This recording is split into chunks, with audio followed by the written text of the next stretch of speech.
Okay, let's talk about the real number system.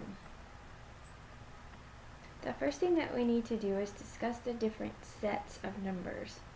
All of these that you see in these boxes are called real numbers. Now, whenever we talk about real numbers, we have natural numbers. These are the counting numbers, like 1, 2, 3, 4, 5.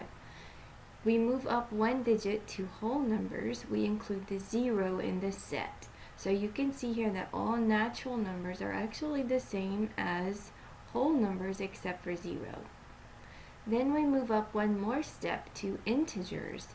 Integers include all the whole numbers, but also all the negative whole numbers. So you can see that every natural number is a whole number. Every whole number is an integer. Then we move up one more step to rational numbers. Rational numbers are numbers that can be written as fractions. They are also considered terminating or repeating decimals. For example, the number 1/2. This is definitely a fraction, so that would be considered a rational number. How about the number 0.63? This is a decimal number that terminates, that means it stops, and it doesn't repeat. So we know that this one is also a rational number. Well, how about the number 0.3 repeating? This is a decimal number that repeats, so that makes it a rational number. This is actually the same thing as the fraction 1/3, and 1/3 is a fraction, so that means it is a rational number. Then we move over to irrational numbers. Irrational numbers are non-terminating and non-repeating decimals. For example, if you have 4.63210578191, you see there's no rhythm or rhyme to this. It just keeps going on and on forever and it never repeats. That means it's non-terminating, non-repeating. That makes this an irrational number. A very common irrational number is the number pi. Well, there's also another one called e, but we won't get into that one right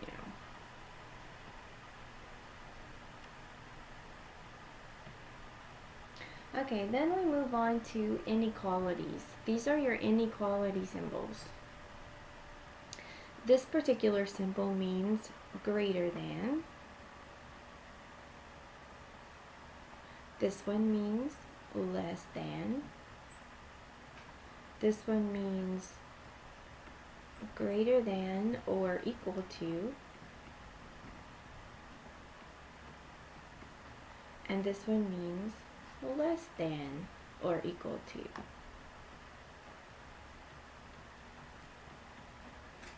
Now, you really need to know the differences between these. Know the direction that they're pointing or opening.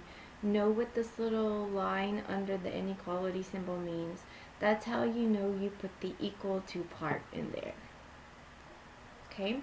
Now, if you have strictly greater than, that's this one, or strictly less than, which is this one, you're going to use parentheses.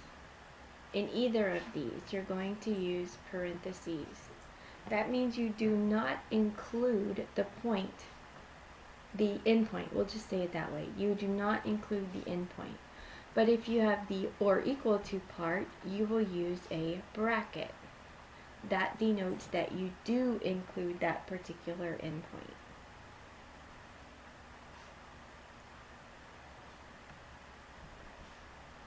Okay, if we're talking about set builder notation, before we do that, let's go ahead and write these using those brackets and parentheses we talked about in the previous screen. If I say x is greater than 6, if I were to graph that, x is greater than 6. 6 is somewhere here. Everything greater than 6 would be this direction, right?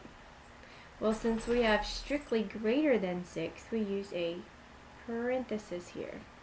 So that kind of helps you whenever you're trying to write your inequality. You start at the point 6 and you go forever in the positive direction.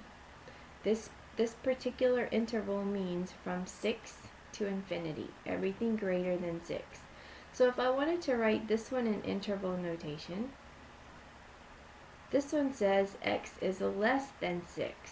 X represents all the numbers, so all the numbers are less than 6. That means 6 is where we stop, but we start way down there at negative infinity. Okay, how about this one? It says x is greater than or equal to 6. It's just like this one, except you do include the 6. So in that case, you would use the bracket instead.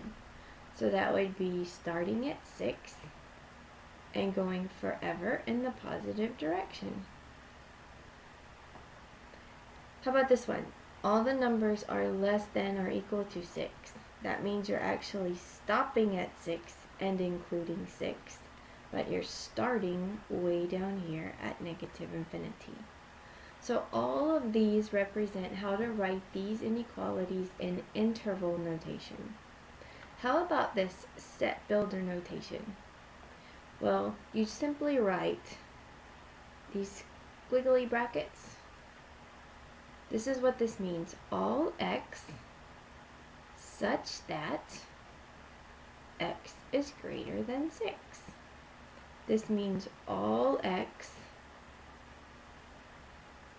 that's this part right here, and then this little line means such that, and then this represents the condition. It's pretty simple. All x such that x is greater than 6. For the last one, you would say all x such that x is less than or equal to 6. So this is called set builder notation.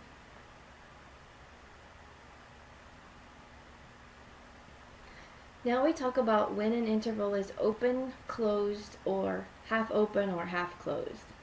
If you have the interval from, let's say, 1 to 4. By the way, on a number line, it's not very straight, is it? Here's 1 and here's 4. If it's an open interval, we have these open parentheses and we include everything between those. That's what that means. This is an open interval because you do not include the 1 or the 4. However, if you have 1 to 4 inside brackets, it would look something like this. From 1 to 4, pretend like those actually touch those points. And you include everything between them. Because we have brackets, that means we actually do include those endpoints. This one is closed. Okay? Well, what if you had this one? 1 to 4 with a bracket, or bracket 1 to 4 with a parenthesis. Well, these are considered half open or half closed, however you want to look at it. So for this one, we would have 1 to 4. You do not include the endpoint 1, but you do include the endpoint 4. And the opposite is true for the next one. That's a parenthesis, by the way. So we have 1 to 4. This time we do include the 1, but we do not include the 4. So these are both considered half open, or you can also call them half closed.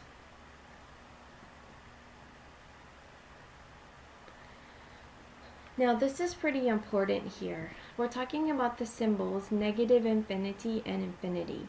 They are just symbols. They are not actually numbers. So if you were ever asked to find a solution to an equation or an inequality, infinity is actually not a solution. It's not a number. So you need to have something to accompany that if that is the issue that you're facing. So if you have something like 4 to infinity is the solution to an inequality, This infinity is not a number. You can never stop infinity. That means anytime you have an infinity or a negative infinity, you're going to use a parenthesis.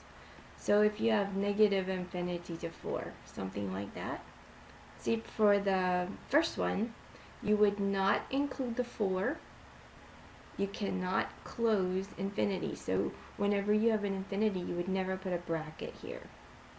This one, you start at negative infinity, which you can never stop. It goes forever in the negative direction.